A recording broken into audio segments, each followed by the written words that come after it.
The Tao of Self-Confidence, Episode 306. Welcome to the Tao of Self-Confidence, where I share stories of amazing women who have discovered their inner journey to self-confidence. Visit our website at thetaoofselfconfidence.com. Your inner journey to self-confidence awaits. Well, hello, friend. Welcome to the Tao of Self-Confidence, where I share stories of amazing women who have discovered their inner journey to self-confidence. I'm your host today, Sheena Yap Chan, and today I have a phenomenal lady on the show today. She is the founder and chairwoman of Rising Vietnam, and she'll explain what it's all about. And I'm just really excited to have her on and share her story with us today. So without further ado, I'm going to introduce you to Anh Hoang. Anh, how are you today? Maybe you can fill in a little bit more about yourself to the listeners.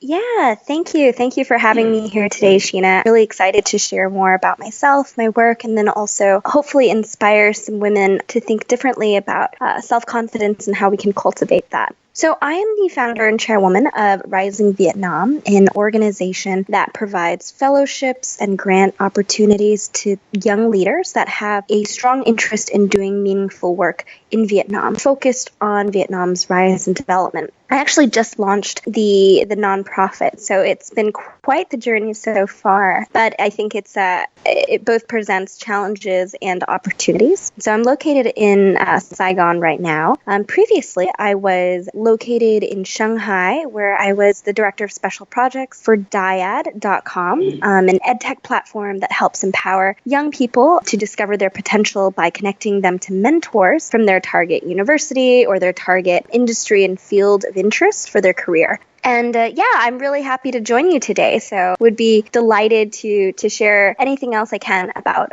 self-confidence, how we can cultivate that in young women around the world. Awesome. Well, thanks for sharing that. And I think it's great what you're doing. So, congrats to that. And what's your cultural background? Yeah, so I am a Vietnamese American. My family is from Vietnam, and I was born and raised in Houston, Texas. I didn't spend too much time in Vietnam growing up. I had only gone in 2013, but now after having moved back, I think it's a really fantastic opportunity for me to learn more about kind of my roots, where I come from, my family history, the culture, and just how dynamic Vietnam is and how it's changing so rapidly. And I think that opportunity is also inspired me to create Rising Vietnam so that other young leaders, other young people can discover their roots and cultural background as well. Thanks for sharing that. And, it's crazy when you go to your home country. I mean, I'm currently in the Philippines, and even though I was born here, it's still like a big culture shock, Yeah. Coming from the States or Canada. It's like, you see things in a different perspective, and you're more grateful for things you had before. Just even the simple things like clean water and a house to live in, because countries in Asia, like the poverty is so insane. Like, you just want to go out there and do more. So, it's cool to be able to do that. And what's your favorite self-confidence quote?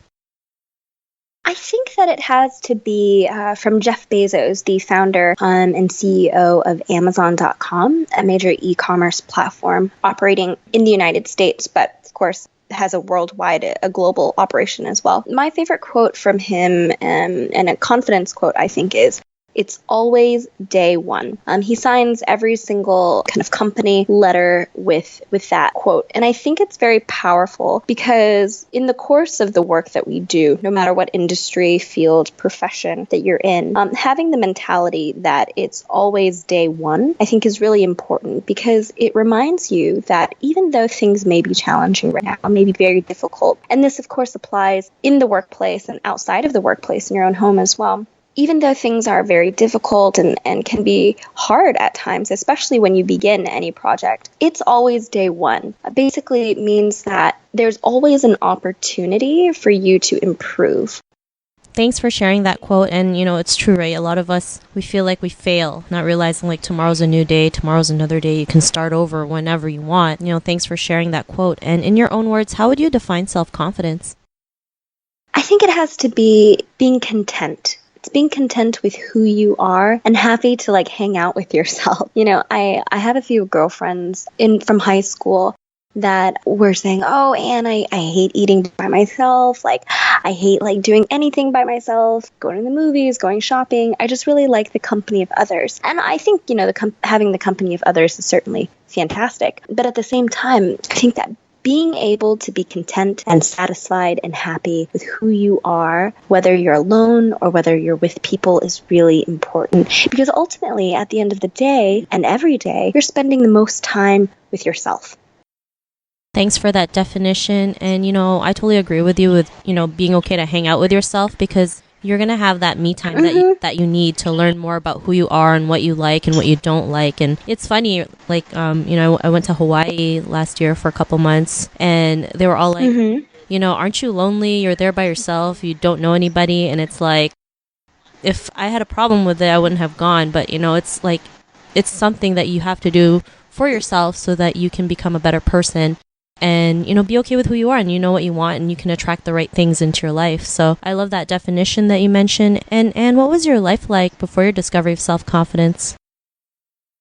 Yeah, so I grew up in a pretty traditional household. We lived in the suburbs of Houston. There wasn't really anything around except for maybe like a fast food joint and like a small public library. But it was a very quiet kind of upbringing. And I think that because of that kind of maybe bubble that I was living in when I was younger, I was always afraid. I think I was just always scared to try different things, to meet different people, to kind of think outside the box. And I think that's really held me back from exploring a lot of different opportunities that might otherwise have been accessible to me. I think whenever you hold yourself back because of some fear or anxiety that you have of exploring the unknown, you really are just holding yourself back from the many beautiful, challenging opportunities and possibilities that can come from just like taking the plunge. I think, growing up, my mindset was always like, that's scary. That's a little too hard. I'm a little too shy or too timid, too afraid to do something about it. And that was really unfortunate for me, I suppose. It wasn't until, I think my aha moment here, it wasn't until I traveled abroad for the first time on my own that I really discovered that everything was okay. Everything's going to be okay, especially if you have the wherewithal, the mental fortitude to get past any challenge, but also that you can create the beautiful, fun, exciting, interesting life for yourself. And it's totally dependent on you. You can't depend on anybody else to cultivate that happiness for yourself, or that confidence for yourself. And so I went to Scotland for the first time by myself, and I was using a platform called couchsurfing.com.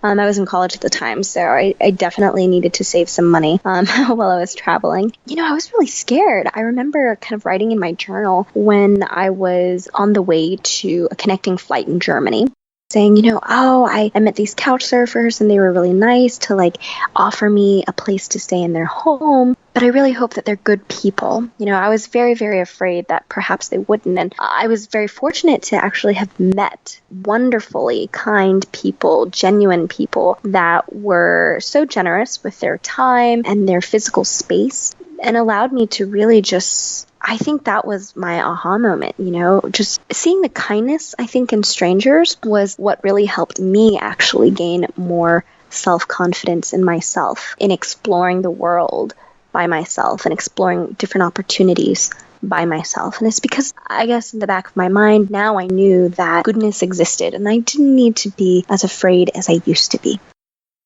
Thanks for sharing that. And I think that's a great reminder that, there are good people out there. Sometimes, we see the news and we see all the things that happen and we, kind of like generalize everything like we can't trust anybody. And then, living in a traditional Asian household is like, don't trust anybody. Everyone's out to get you. And it's like, you have all these trust issues with just random people, not realizing like there are good people out there who just want nothing but to just be kind. Right? And it just gives us hope that, there's still a lot of good in this world. And I always believe that. So, it's great that you were able to realize that as well. And because of that, what's your life been like now?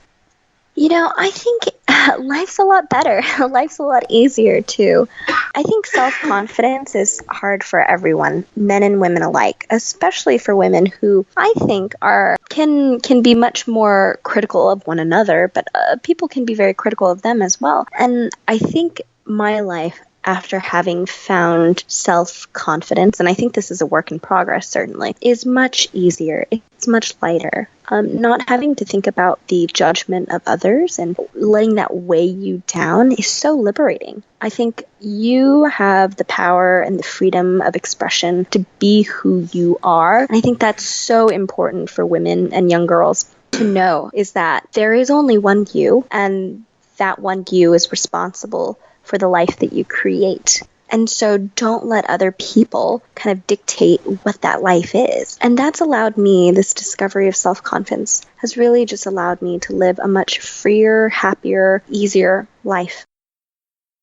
Thanks for sharing that. And, it is a great feeling when you can let go of what other people think of you. Especially, we have to come to a realization that we can't please everybody.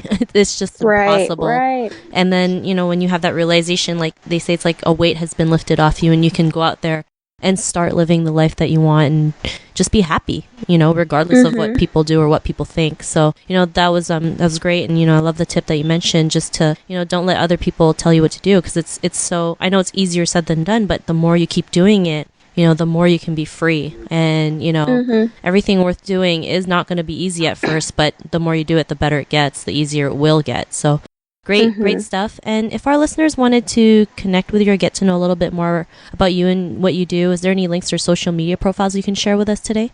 Totally. So if you'd love to connect with me, and I would love to do the same to any woman that's looking to build their professional career, but also their self-confidence, you can connect with me at www.risingvietnam.com. That's our official website. Also, my personal email is anh@risingvietnam.com. I'm really good about email, so that's the best way to connect with me. But yeah, I think this is an amazing thing that you're doing, and I'm really happy to support your efforts in inspiring women around the world. Thank you for having me. No, thank you. It's such an honor to have you on. And to our listeners, if you want to connect with Anne, you can also head on over to the taoofselfconfidence.com and search for Anne's name. Her show notes will pop up along with everything else we talked about. And I just want to thank Anne for taking the time to share her story with us on self-confidence. So thank you so much. Hey, thank you so much, Sheena. I'm really, really happy to be here. Not a problem. It was such an honor having you on to share your story. And to our listeners, be on the lookout for another new episode of another amazing woman's journey to self-confidence, and we'll catch you later. Bye for now. Thank you for tuning in to another amazing episode of the Tao of Self-Confidence. Get your free self-talk tape for building self-confidence by visiting our website at thetaoofselfconfidence.com. Your inner journey to self-confidence awaits.